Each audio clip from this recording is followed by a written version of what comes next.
اعوذ باللہ من الشیطان الرجیم بسم اللہ الرحمن الرحیم رب اشرح لی صدری ویسر لی امری واحلل عقدۃ من لسانی یفقہوا قولی۔ بکھرے موتی دوسرا حصہ۔ ہوائیں 8 قسم کی ہوتی ہیں۔ حضرت عبداللہ بن عمر رضی اللہ تعالی عنہ فرماتے ہیں کہ ہوائیں 8 قسم کی ہیں، 4 رحمت کی، 4 زحمت کی۔ پہلی ناشرات، دوسری مبشرات، تیسری مرسلات، چوتھی زاریات۔ یہ رحمت کی 4 ہیں، اور عقیم، سرسر، آصف اور قاصف یہ عذاب کی۔ ان میں سے پہلی 2 خشکیوں کی اور آخری 2 تری کی ہیں۔ جب اللہ تعالیٰ نے قوم عاد والوں کی ہلاکت کا ارادہ کیا تو ہواؤں کے دروغہ کو یہ حکم دیا۔ اس نے پوچھا کہ جناب باری تعالیٰ، کیا میں ہواؤں کے خزانوں میں اتنا سوراخ کروں جتنا بیل کا نتنا ہوتا ہے؟ تو فرمان اللہ ہوتا ہے کہ نہیں، اگر ایسا ہوا تو زمین اور زمین کی کل چیزیں الٹ پلٹ ہو جائیں گی۔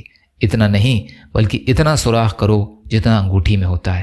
اب صرف اتنے سے سوراخ سے ہوا چلی، جہاں پہنچی وہاں بھوسا اڑا دیا، جس چیز پر گزری اسے بے نشان کر دیا۔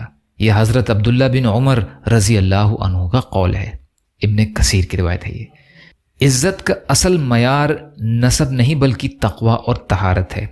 اصل میں انسان کا بڑا چھوٹا یا معزز و حقیر ہونا ذات پات، خاندان اور نسب سے تعلق نہیں رکھتا، بلکہ جو شخص جس قدر نیک خصلت، معدب اور پرہیزگار ہو، اسی قدر اللہ کے یہاں معزز و مکرم ہے۔ نسب کی حقیقت تو یہ ہے کہ سارے آدمی ایک مرد اور ایک عورت یعنی حضرت آدم علیہ السلام اور حضرت حوا علیہ السلام پر منتہا ہوتے ہیں۔ یہ ذاتیں اور خاندان اللہ تعالیٰ نے صرف تعارف اور پہچان کے لیے مقرر کیے ہیں۔ بلا شبہ جس کو اللہ تعالیٰ کسی شریف اور معزز گھرانے میں پیدا کر دے وہ ایک موہوب شرف ہے، جیسے کسی کو خوبصورت بنا دے، لیکن یہ چیز ناز و فخر کرنے کے لائق نہیں ہے کہ اسی کو معیار کمال اور فضیلت ٹھہرا لیا جائے اور دوسروں کو حقیر سمجھا جائے۔ ہاں، شکر ادا کرنا چاہیے کہ اس نے بلا اختیار اور کسب ہم کو یہ نعمت مرحمت فرمائی۔ شکر میں یہ بھی داخل ہے کہ غرور تفکر سے باز رہیں اور اس نعمت کو کمینے اخلاق اور بری خصلتوں سے خراب نہ ہونے دیں۔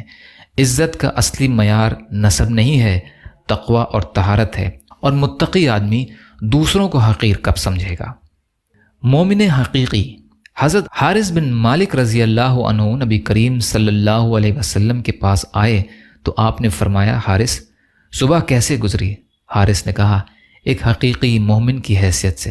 حضرت صلی اللہ علیہ وسلم نے فرمایا، خوب سمجھ کر کہو، کیونکہ ہر چیز کی ایک حقیقت ہوا کرتی ہے۔ تمہارے ایمان کی کیا حقیقت ہے؟ بتاؤ تو صحیح۔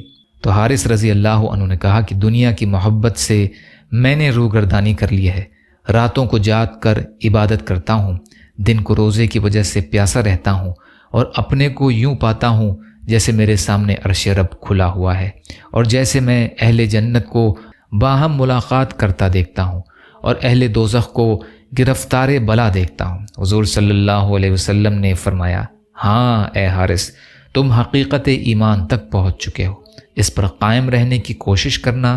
یہ آپ صلی اللہ علیہ وسلم نے 3 مرتبہ فرمایا۔ ابن کثیر کی روایت ہے یہ۔ یا اللہ ہم سب کو کہنے سننے سے زیادہ عمل کی توفیق عطا فرما۔ یا اللہ مظلوم فلسطینیوں کی، کشمیریوں کی، روہنگیا مسلمانوں کی اور مسلمان جہاں بھی پریشان حال ہیں، ظالموں کے ظلم کا شکار ہیں، آپ ان کی بھرپور مدد فرمائیے۔ ہم سب کو اپنی استطاعت کے بقدر اپنا حق ادا کرنے والا بنائیے۔ یا اللہ آپ قادر مطلق ہیں، ہر شے پر قادر ہیں، آپ کے لیے ہر چیز آسان ہے، ہمارے لیے بھی آسانیاں پیدا فرمائیے۔ یا اللہ صبر کرنے والا، شکر کرنے والا اور اچھی طرح عبادت کرنے والا بنائیے۔ یا اللہ آپ نے ہمارا ظاہر بھی اچھا بنایا ہے، ہمارے باطن کو بھی اچھا بنا دیجیے۔ یا اللہ عزت اور عافیت کی زندگی عطا فرمائیے۔ یا اللہ اپنے حلال میں سے دیجیے، حرام سے بچائیے، اپنے غیر سے بے نیاز کر دیجیے۔ اللہم لا تسلط علینا من لا یرحمنا ولا یخافک فینا، ربنا تقبل منا انک انت السمیع العلیم برحمتک یا ارحم الراحمین، لا الہ الا اللہ محمد رسول اللہ۔ السلام علیکم۔